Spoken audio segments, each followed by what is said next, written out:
Are We All Cyborgs Now? Reclaiming Our Humanity from the Machine by Robin Phillips and Joshua Pauling.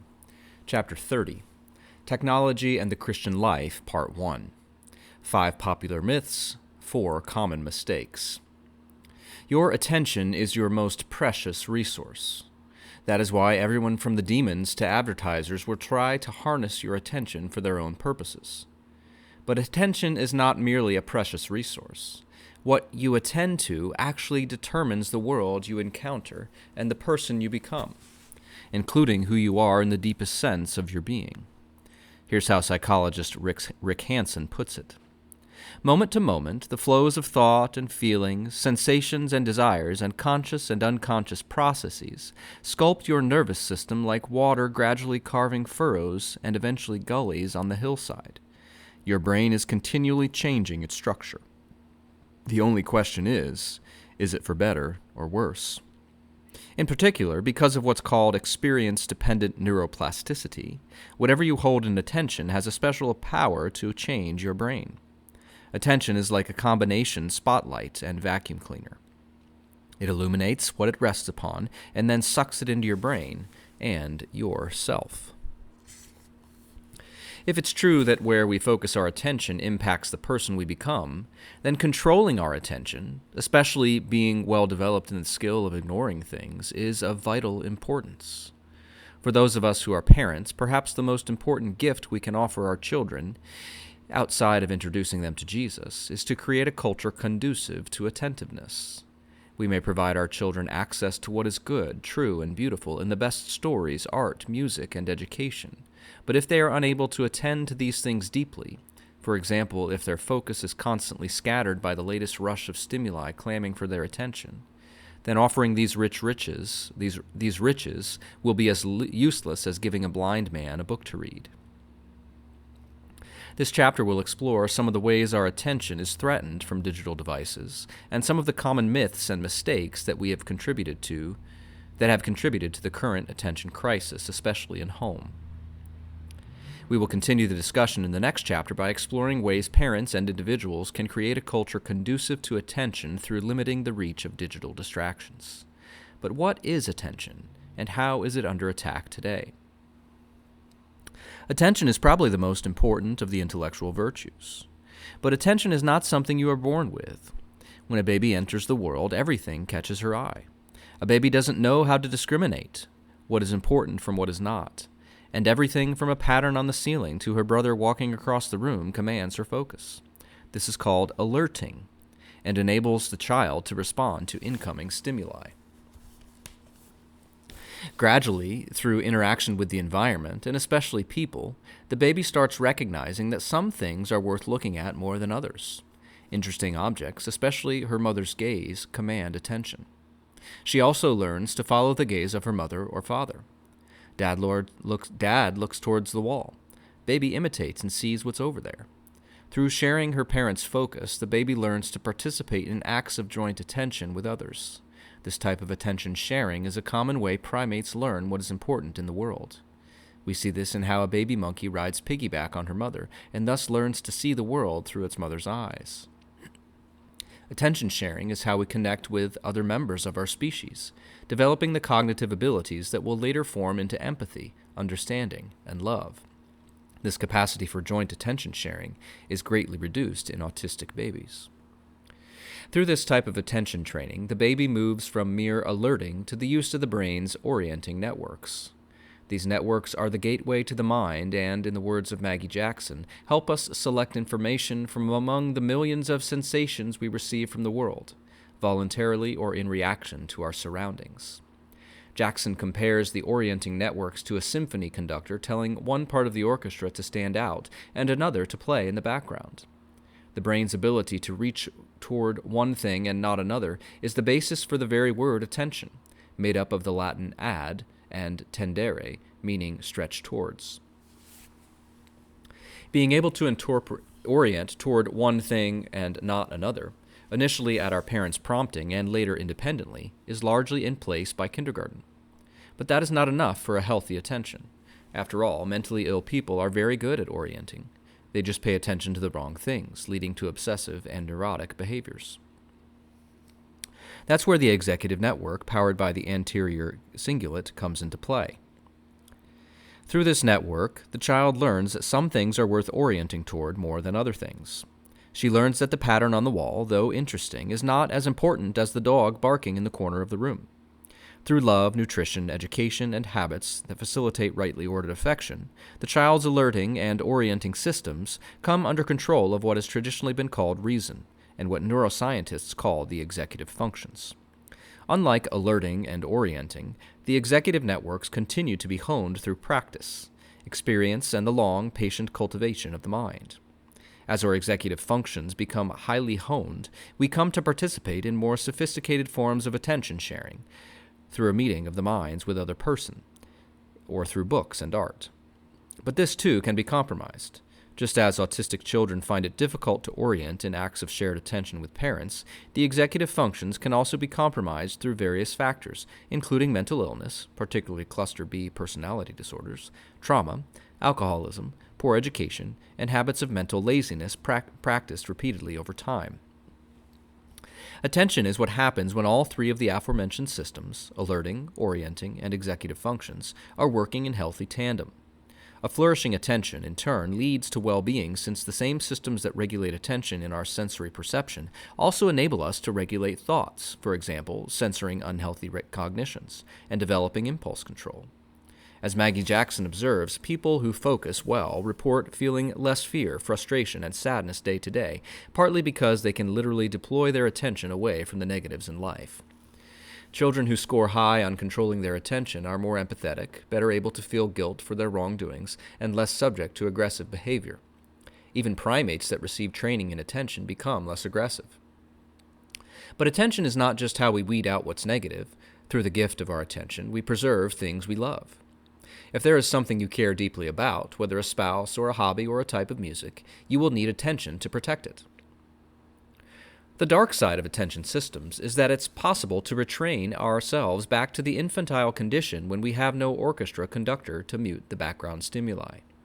Instead of going through life hearing music, we hear a constant cacophony of noise.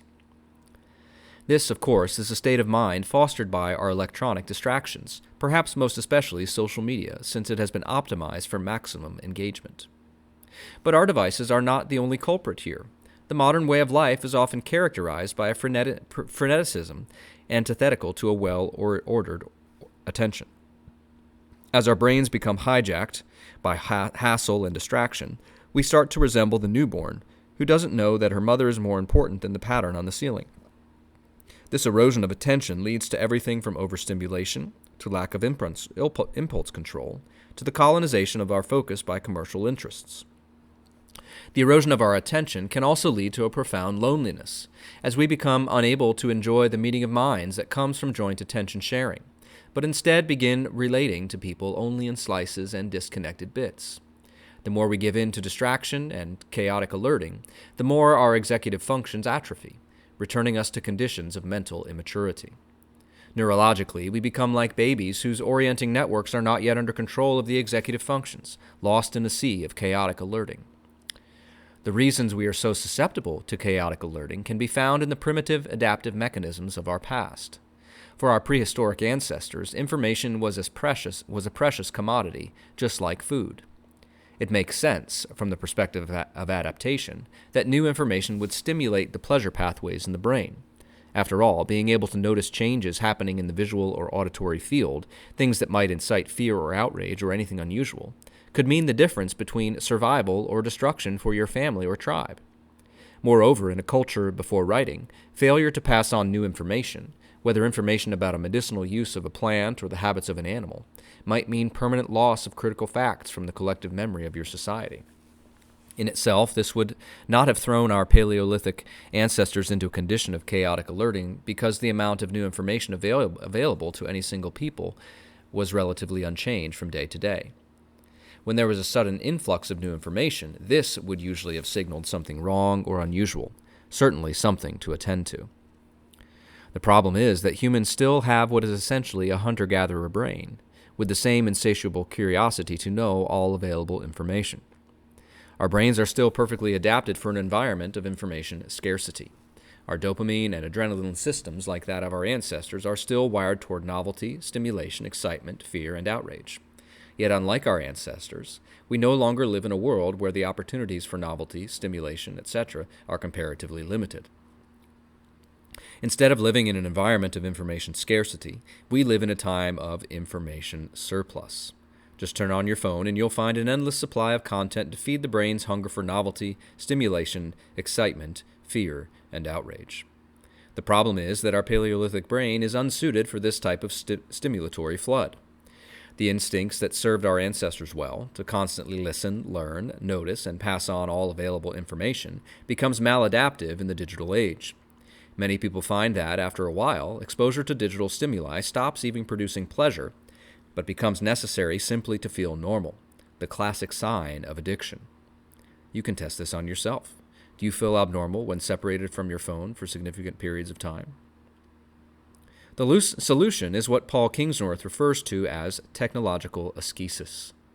Just as healthy men and women must learn not to eat whenever they are hungry, so a mentally healthy man or woman learns not to tune in whenever they are curious, and not to pass on everything they have learned. Just as we learn to say, yes, there is food in the cupboard, but I'm going to wait until dinner, we also must learn to say, yes, there might be an email, text, notification, social media post, or new podcast waiting to be consumed, but I'm going to wait until the time I've set aside for that. We know that the obesity crisis has arisen because of failure to observe food boundaries. Similarly, the attention crisis, often given the label of ADHD, has arisen because of the failure to protect our attention. If you are a parent reading this, you may be wondering what you can do to protect your attention or the attention of your children. In the next chapter, Josh and I will offer a toolkit of digital boundaries designed to protect attention and achieve digital minimalism in the home. But it will be helpful first to debunk some common myths and mistakes which often sabotage the discussion of boundaries. Indeed, one of the reasons so many of us find it difficult to achieve digital minimalism in the home is because we misunderstand the real dangers posed by digital devices. By misdiagnosing the problem, we attempt solutions that do not really work and leave the underlying attentional problems unaddressed. The above discussion of attention has already got us halfway to a proper understanding. The remaining half is to dispel some common myths and address some frequent mistakes. Myth number 1. Multitasking is a skill you develop through practice. You've probably heard people say things like, I can use my phone while engaged in other activities because I'm a great multitasker, or even, I am the queen of multitasking. If you think you're a great multitasker, think again. In 2009, researchers at Stanford found that those who multitask frequently and believed that it boosted their performance were actually worse at multitasking than those who preferred not to multitask. Indeed, when measured by the same established cognitive control dimensions, the group who had a lifestyle of frequent multitasking performed worse than the group of light multitaskers. This is sobering. If you multitask a lot and you think you're good at it, there's a statistical likelihood that you are actually a very bad multitasker. The study, which has been reinforced by a string of more recent research, also found that multitasking makes a person more susceptible to interference from irrelevant environmental stimuli and from irrelevant representations of memory. If you think about it, this makes sense. When we multitask, rather than inhibiting extraneous stimuli and strengthening our capacity for single-minded focus on one thing, we do the opposite through continually shifting our attention from one thing to the next. Even the term multitasking is a misnomer, since the brain is not really engaging in different activities simultaneously, but switching back and forth quickly. Over time, this does more than merely destroy attention. It also erodes impulse control. Impulse control depends on rejecting interference from irrelevant stimuli, whether arising internally from one's emotions, passions, and mental representations, or arising from an external source. Not surprisingly, another study found that multitasking shrinks the part of the brain involved in higher cognitive functions, including emotional regulation. The implication should be obvious. If you want to resist the inner demons, start by resisting the digital ones. Matthew Crawford offers evidence that the skill of ignoring things lies at the heart of our freedom to live as individuals. As Crawford puts it when summarizing this body of research, an ability to ignore things would seem to remain important to the lifelong task of carving out and maintaining a space for rational agency for oneself against the flux of environmental stimuli. But not only is the skill of ignoring things necessary for rational agency, Crawford also argues that it remains central to being able to express our individuality and develop genuine self-understanding. While all this seems pretty predictable, the aforementioned Stanford study also uncovered something that seems bizarre. They found that the more you multitask, the worse you become at it. This is counterintuitive because most of the time we grow more skilled at the things we practice, whether it's learning to play the violin or speak French. But multitasking seems to fall into the weird category of behaviors that go against this norm. The more you practice it, the worse you become. Even those abilities that you might expect a multitasker to excel at, for example, being able to switch quickly from one thing to another while keeping things separate in the mind, are skills that heavy multitaskers perform very poorly on. Through a test involving switching between images of letters and images of numbers, the researchers found that those who did not multitask frequently performed better at switching back and forth and keeping things separate in their minds. In other words, the less you multitask, the better you are at it. If you doubt the scientists when they tell us that the more you multitask, the worse you become at it, then try a little experiment. Find someone who multitasks frequently, perhaps someone who routinely uses his or her phone while engaged in other activities. When this multitasker is in the presence of his or her phone, try to have a deep conversation with the person. Perhaps a conversation that involves following out an argument or principle across multiple contexts. I think the results will speak for themselves. Heavy multitaskers are actually very bad at processing information. Again, the more you practice it, the worse you become. The impact of multitasking does not just occur when we are actively switching between sites of focus. Oral Miller, professor of neuroscience at MIT, says that switch cost, the loss of attention when we're pulled away from a task, even if only for a split second, has an effect on the brain's ability to focus that lasts up to 15 or 20 minutes. The worst effects of switch cost occur in the first 64 seconds after checking one's email or text messages, regardless of whether or not there was a message of significance. Trying to get back the lost thread after a distraction slows one down in ways that, over time, lead to significantly less productivity.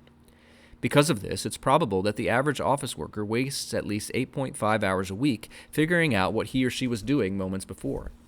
This may be one of the reasons that researchers have also found that one's ability to simply see a cell phone hinders the brain's ability to focus. If this is what happens to office workers, think of the effect switch cost has on family relationships, and even intimacy between husband and wife. The detrimental impact of switch cost happens to people of all ages. One study looked at children, ages 1 to 3, playing with toys while a game show was on in the background.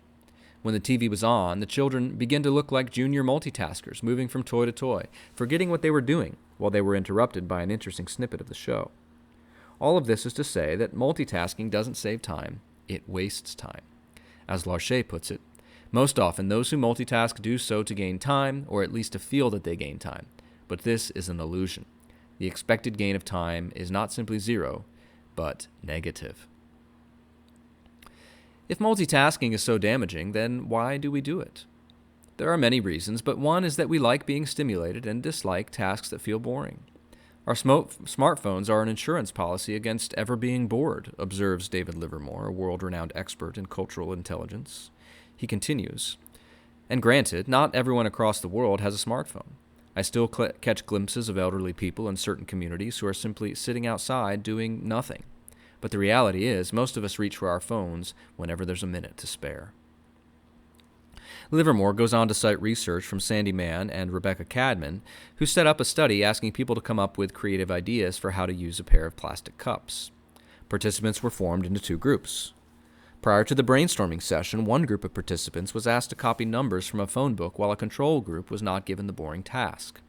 The group who slogged through the phone book assignment came up with more creative ways to use the plastic cups than the others. Being bored, whether doing nothing or doing a boring task, is a precondition for creativity. This raises a sobering question. By using our devices to lessen boredom or to supplement otherwise uninteresting parts of our day, are we attenuating our creativity? It isn't just that boredom helps with creativity. In order for any of the higher cognitive functions to work at optimal capacity, the brain needs lots of time during the day when we are at rest, when we are quiet, and when we can focus on specific mental, imaginative, or interpersonal tasks against a backdrop of stillness. We especially need quiet to develop rich inner lives. Again, from David Livermore. Without boredom, we're less likely to think about our inner lives. Allowing for boredom increases the capacity for empathy and perspective taking. Perspective taking is the capability to step outside ourselves and imagine the emotions, perceptions, and motivations of another. I don't actually like the term boredom, with its connotations of listlessness, sloth, and acedia. I prefer the classical Christian concept of leisure, as discussed in our chapter 21. So the next time you find a lull of activity, whether you're in line at the supermarket or waiting in a traffic jam, take a deep breath and lean into leisure. And the next time you're tempted to reach for your phone as an insurance policy against boredom, remind yourself that being still is good for your brain. And most critically, the more you multitask, the worse you become at it. Myth number 2. Split focus enables me to process lots of information. Many compulsive multitaskers defend split attention by pointing out that they process lots of information. This too is a myth based on thinking of the brain like a computer that is constantly receiving inputs and then saving them. Throughout this book, we have argued that parallelism between the computer and the human brain is problematic. But in this particular case, the computer analogy works well up to a point. After all, our brains have something called working memory, which is analogous to a computer's RAM. In a computer, RAM, random access memory, is where the machine stores whatever data is currently being used or processed by the operating system. But storing does not mean saving. Data in the RAM, while facilitating quick access to that information, remains volatile, meaning it will be erased when the computer is powered off unless first saved. Similarly, our own working memory is part of the brain that holds and manipulates information needed for current cognitive tasks. This is the network that is filled with the content of our immediate consciousness, whatever we happen to be thinking about or observing at the time. There is debate about how many things the working memory can attend to at any one point. Researchers used to think around 7, but now that number has been reduced. But all agree that the storage capacity of our working memory is limited. By contrast, the brain's long-term memory can house an almost unlimited amount of content. The key is to save information from the working memory into the long-term memory. Just as a computer needs to save the material in the RAM into the hard drive, so the human brain needs to save whatever is in the working memory into the long-term memory. This is where the analogy with the computer breaks down. We can't just save and automatically transfer information into our long-term memory. Crucially, the conversion of material from the working memory into the long-term memory is not automatic. Remember that the working memory is small. It can only focus on a limited amount of information at any one time. Nicholas Carr compares the working memory to a thimble and the long-term memory to a bathtub. When information is mediated to us slowly, the thimble can be filled up through a steady drip and then transferred into the bathtub. But if our working memory is overloaded, as it can be with too many distractions or with rapid thinking, multitasking, divided attention, and overstimulation, then the thimble is too overwhelmed, and only a small portion of the working memory can be converted into the long-term memory. This means that people with continual split focus may be a receptacle for lots of information, but they are not actually processing or remembering it. As St. Isaac the Syrian warned in the 7th century, a distracted heart cannot avoid forgetfulness, and wisdom does not open her door before it. Okay, but why should this matter, one might ask, given that most of what a multitasker absorbs is probably not worth remembering? Is it perhaps a good thing that much of this will not be processed but quickly forgotten? No, and to understand why, we need to know something else about the long-term memory. The long-term memory is not just a collection of random facts, images, and thoughts. Rather, the long-term memory stores information within structures that are called schemas.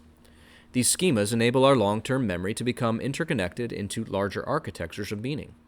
Matthew Guyon calls these schemas organizational frameworks or storage cabinets. These organizational structures in the brain do not simply enable knowledge to be retained for later retrieval, they also allow the knowledge to be converted into intelligence and understanding. Schemas, which are essentially stories in a broad sense, enable individuals to make connections, to perceive patterns and narratives, to internalize what we learn, instead of having everything mixed together as disconnected particulars. Ultimately, schemas are important for the acquisition of wisdom. As Nicholas Carr succinctly puts it, the depth of our intelligence hinges on our ability to transfer information from working memory to long-term memory and weave it into conceptual schemas. This means that with too much cognitive load, our brains become lost in a sea of particulars without the ability to connect these particulars into larger structures of meaning. We become receptacles of information, but never really give our brains the opportunity to form schemas and thus to internalize what we learn. In short, we condemn ourselves to perpetual shallowness, thinking that we know a lot merely because we enjoy access to lots of information. As professional audiobook narrator Jonah Martin notes, we have confused access to information with understanding and personal transformation. In order for schemas to sediment themselves into our personalities and facilitate growth, we need times of quiet. We need to provide our brain with times of rest, stillness, and undistracted sleep so that the experiences and knowledge that pass through our working memory can solidify and deepen into conceptual schemas, ultimately so we can grow into deeper and richer individuals. But this will not happen automatically if we have left the working memory in a condition of overload. In other words, if we allow our focus to be continually split and overstimulated. The important point is this. Split focus hinders you from ever really processing information that may be meaningful. Split focus hinders your ability to think deeply about what you encounter and to internalize what you learn and experience. Myth number 3. The news is important. Many of us are enticed, entertained, or even addicted by digitally mediated news. This serves the interest of device manufacturers, media outlets, and political interests, all of whom have incentives to keep us in a perpetual state of emergency, outrage, and fear. Those who are cynical about the mainstream media are not immune to this, but will often consume alternative news that has a similar effect. In the end, many Christians spend more time listening to news, videos, podcasts, or commentary than they spend praying, reading spiritual books, or talking to family members. It is important to ask how these consumption patterns form and habituate us. The content of the news is more than merely distracting, for it actually malforms us in a type of reverse catechesis. This would seem obvious if we were actually seeking out in-person conflicts, crowds, tumults, or peeking into the private lives of the rich, famous, and powerful. But yet when we do this on the screen, somehow it feels more innocent. But what catechesis are we receiving from this endless stream of content? Although this may seem like a uniquely contemporary dilemma, the fundamental problem is ancient. In the 7th century, St. Isaac the Syrian warned his disciples not to be distracted by triviality. He wrote, "Do not forget him, your mind being distracted with futile concerns." It is easy to justify media consumption on the grounds that the news is not actually futile but important, that it's necessary to keep informed about what's going on in the world.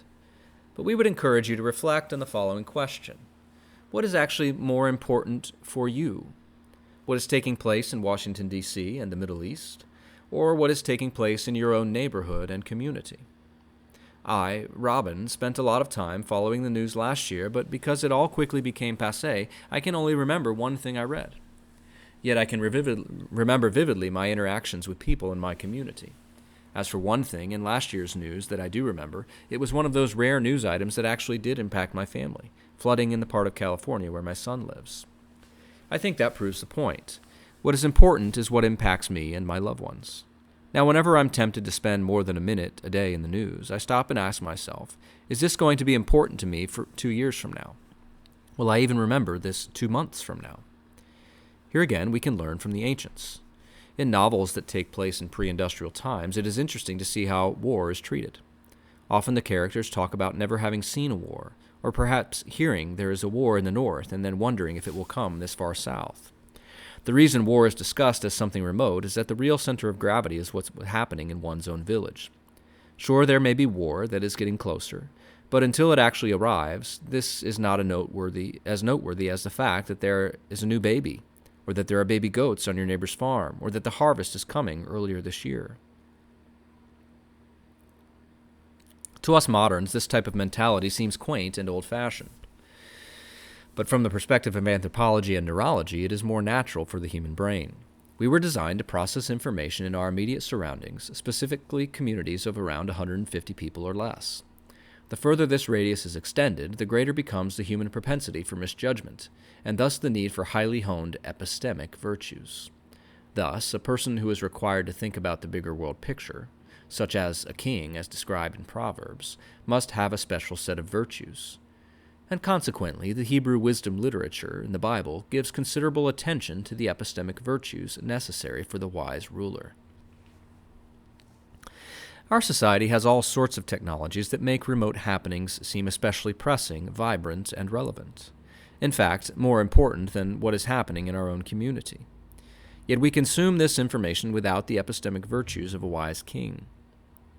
The fact that there has been an earthquake in Turkey or riots at our elite universities may feel more relevant than the fact that my neighbor has no way to get to work because his car is broken down.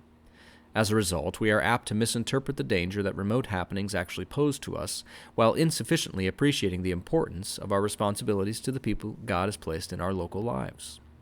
After all, God only expects us to act responsibly in our own sphere of influence. Yet, after realizing that the world's problems are too large for us to fix, many of us are tempted to turn away from our own sphere of influence to politics, which has the added benefit of being cheap to us personally.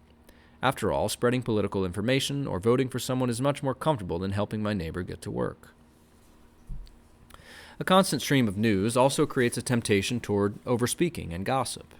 Because digitally mediated content is packaged in such a way that activates the dorsolateral prefrontal cortex and thus calls for a reaction, as we saw in Chapter 29, news consumption is inseparable from the burden of feeling like we need to react.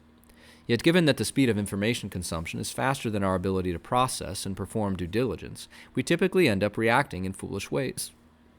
Perhaps the most typical foolish response to the news is to follow the fool in Proverbs, who is described as one who gossips through passing on information he has not carefully studied. What if we ignored all the digital noise and just focused on what is happening in our own community?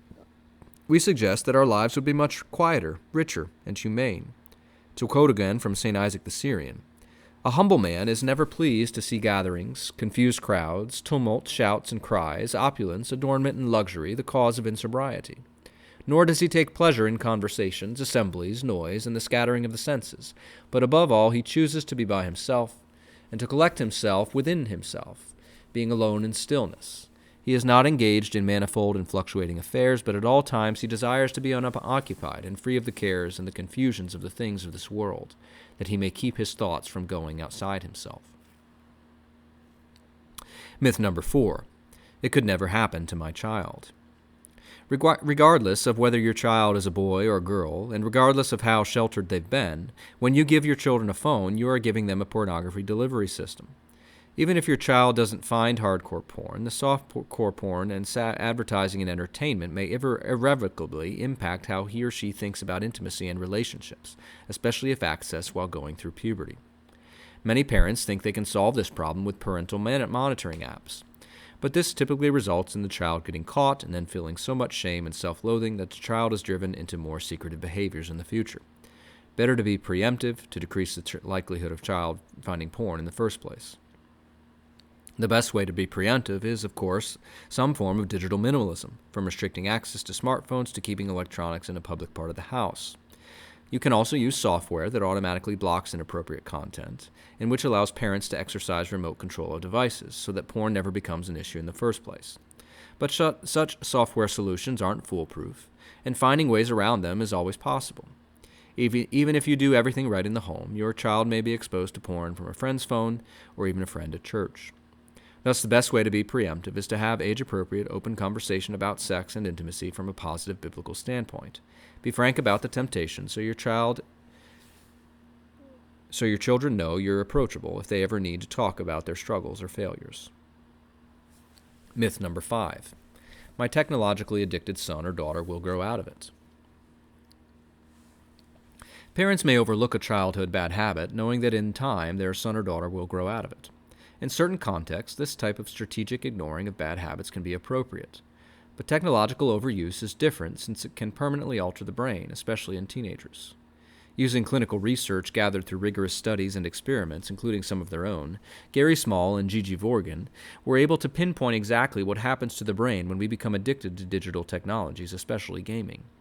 They found that overuse of digital technology causes atrophy in the parts of the brain needed for intuition, interpersonal skills, empathy, and emotional intelligence.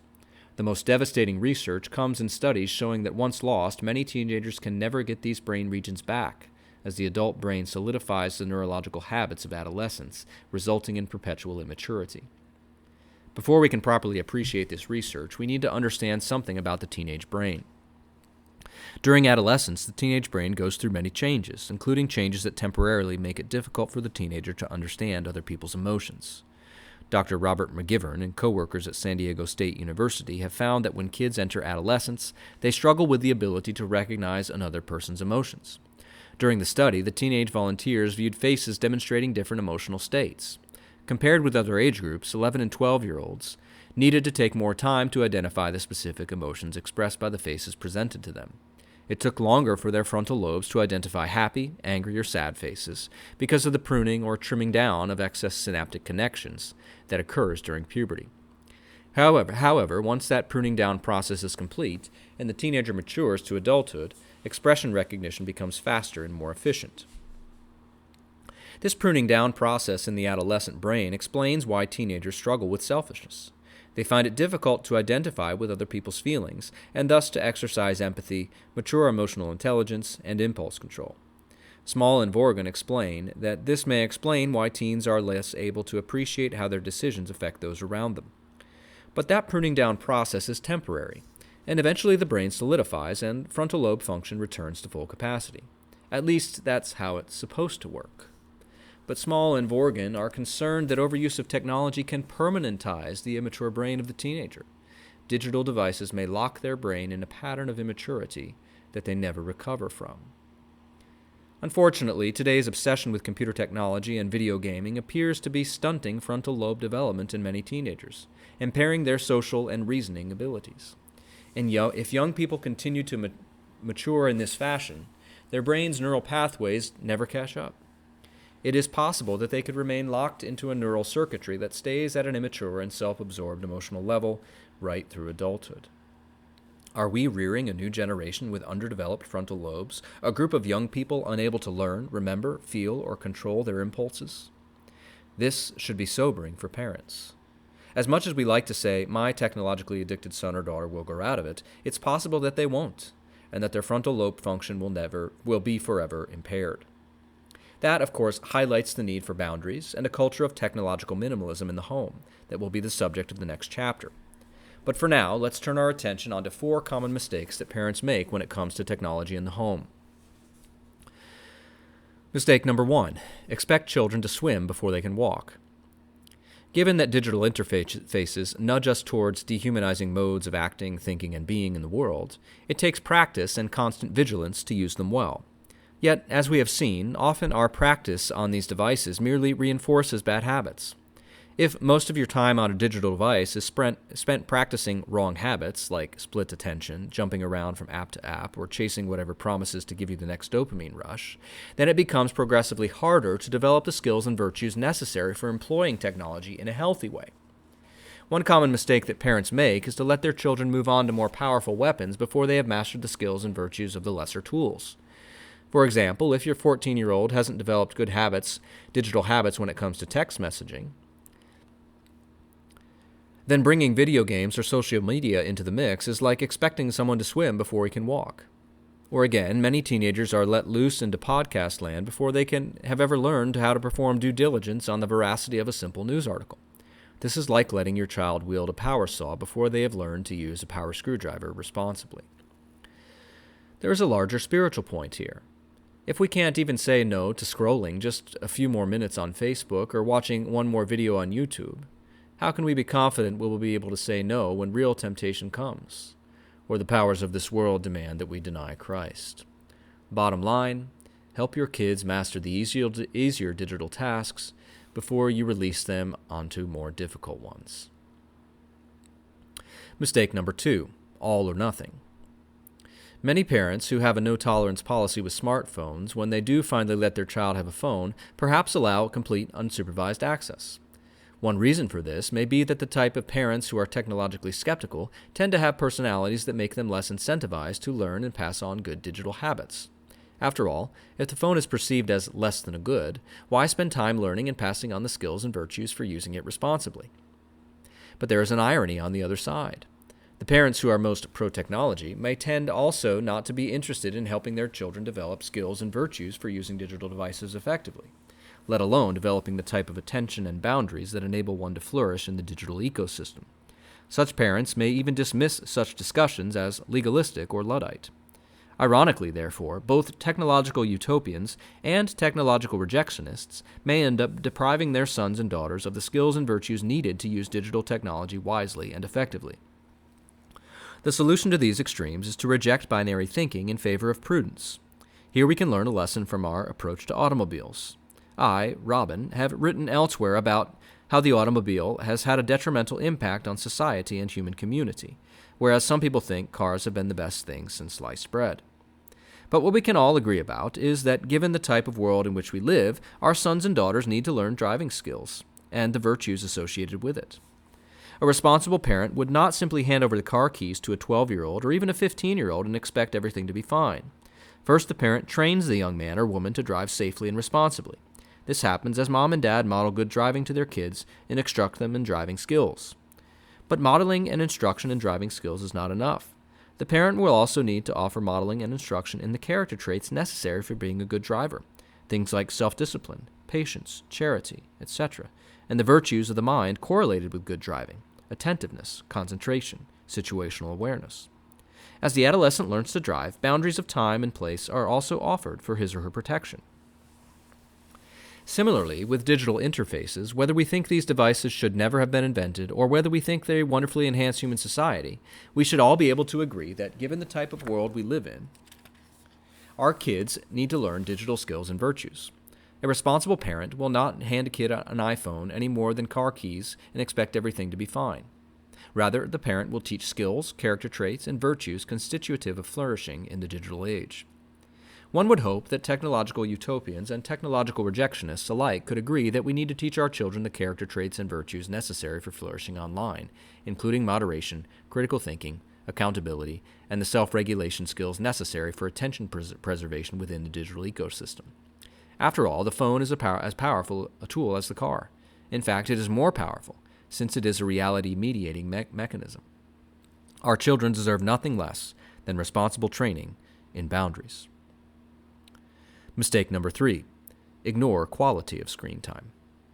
Spending inordinate amounts of time on a device at the expense of engagement with other people, nature, and books is one of the first ways that digital addiction manifests itself. In the next chapter, we will have a section on limiting screen time. But it is worth noting here that one mistake that technologically skeptical parents often make is to focus merely on the amount of screen time and not the quality. Our phones and tablets do not simply waste our time. Rather, these devices train our brains to approach all of life with what Linda Stone has called continuous partial attention. To understand what we mean by continuous partial attention, consider how offline activities that are meaningful to us, whether cooking a meal, conversing with friends, enjoying recreation, or participating in sports, are often endlessly punctuated by digital interruptions, from text messages to various types of notifications.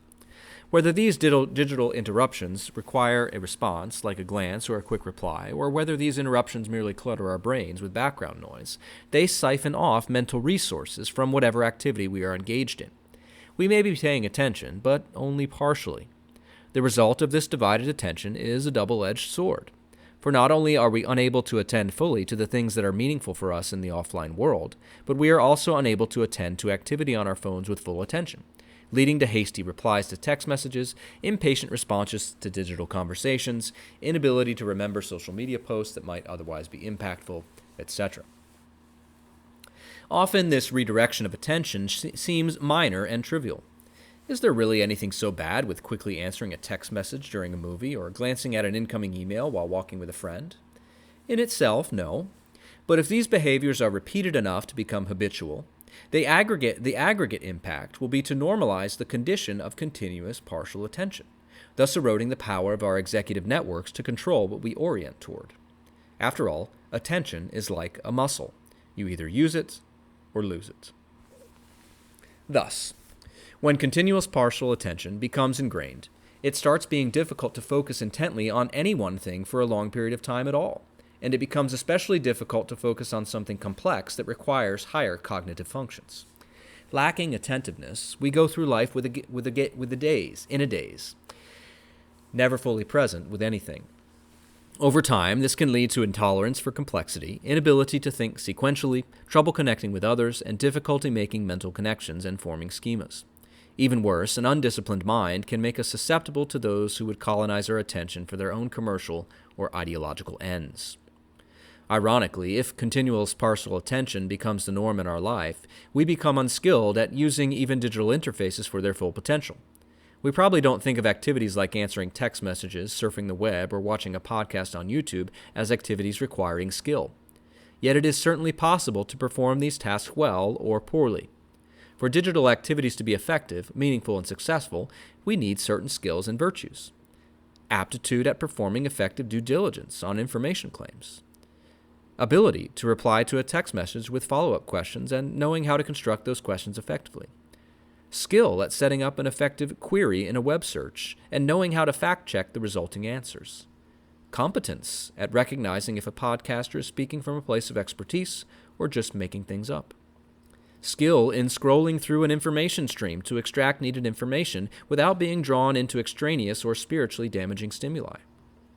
Aptitude at using social media for connecting with friends rather than using it for addictive or pre-addictive behaviors like thrill-seeking and dopamine spikes. And the ability to use metacognition, awareness of one's own brain activity, to monitor if your brain is working efficiently or being colonized by digital forces outside your control. For example, I notice my brain is tired right now, so I might want to stay off platforms like YouTube that are hard to manage responsibly when tired. Or I can notice myself slipping into search habits simply to confirm my biases, rather than generally seeking out a range of perspectives. In addition to these skills, success online also requires fundamental character traits and intellectual virtues: even-handedness, reflectiveness, prudence, carefulness, moderation, thoroughness, critical thinking, self-control, and focus. This last virtue, focus, is not simply one among a range of virtues needed for effective use of digital devices. It is a key to unlock the other virtues of the mind, as well as being necessary for developing skills. That is why, once our focus is eroded, not only will we be unable to engage with the offline world, but our online activity will suffer too. In his book, Focus, Daniel Goleman shares research suggesting that the ability to focus is an even greater indication of future life success than IQ. At a minimum, focus is necessary for success within the digital ecosystem, let alone when you are unplugged.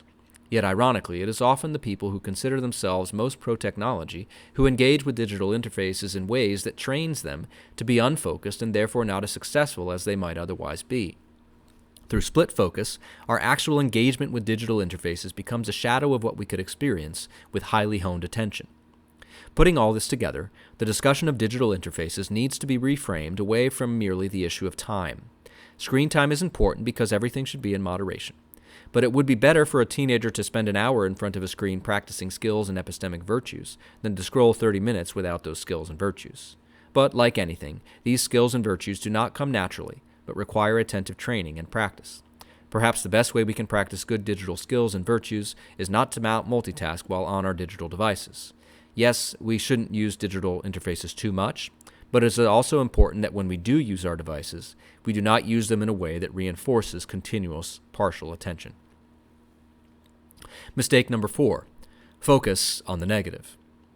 Another common mistake is to create a sense of heaviness about screens, offering restrictions in a context of fussiness or negativity. Without a healthy family culture, boundaries will not only be off-putting, but will set your children up for an overreaction in the next generation. But the best way not to let your family be invaded by screens is to create a positive family culture focused around the joys of full presence with each other. This could involve family reading, rich conversations, cooking meals together, playing board games, making music, exercising together, camping, playing outside, etc. Lasting good habits can only emerge out of a positive vision, one that is more fulfilling than digital distractions. The solitary no from mom or dad will not withstand the digital allure in the long run. There must be a better yes to help refine and properly order our desires, so that digital junk food pales in comparison to the main course of real life and real activities and relationships. Just as a healthy family culture acts as a buffer against the dehumanizing impact of screens, the opposite is also true. An unhealthy family culture will inevitably cause children to gravitate to screens to escape loneliness and family dysfunction. It must be realized, Jean-Claude Larcher reminds us, that addiction to the internet and other new media, like addiction to drugs, is at first a solution before it becomes a problem. It is a response to existential problems that are its root, and that must also be treated urgently. Make sure you aren't setting your teenagers up for technological addiction through a negative and toxic family culture. One common cause of toxicity is erratic, inconsistent parenting with lack of clear boundaries. For example, parents who are concerned about the adverse impact of digital devices may be constantly nagging their children to get off their phones or to spend less time with the computer games. Some parents may even angrily seize their teenagers' devices. The lack of clear boundaries invites endless conflict, which ironically creates conditions in which digital addictions are more likely to arise. Once boundaries are in place and clearly defined, and once the children know the parents are not going to budge, then there is nothing more to argue about, and the kids can get on with the joy of real life. An overly negative focus can also characterize training on devices, where the emphasis is on what not to do. Don't have your text notifications on while writing an email. Don't share links without first performing due diligence. Don't go on YouTube when you're tired and have less self-control. Prohibitions are necessary in digital activity just as they are in driving. But a more positive approach would be to frame the discussion along the lines of, here are the boundaries and skills that will help you use these devices effectively, just as we might say, here are the skills and boundaries that will help you become an effective driver. But what are some of those skills and boundaries? This is the topic of the next chapter.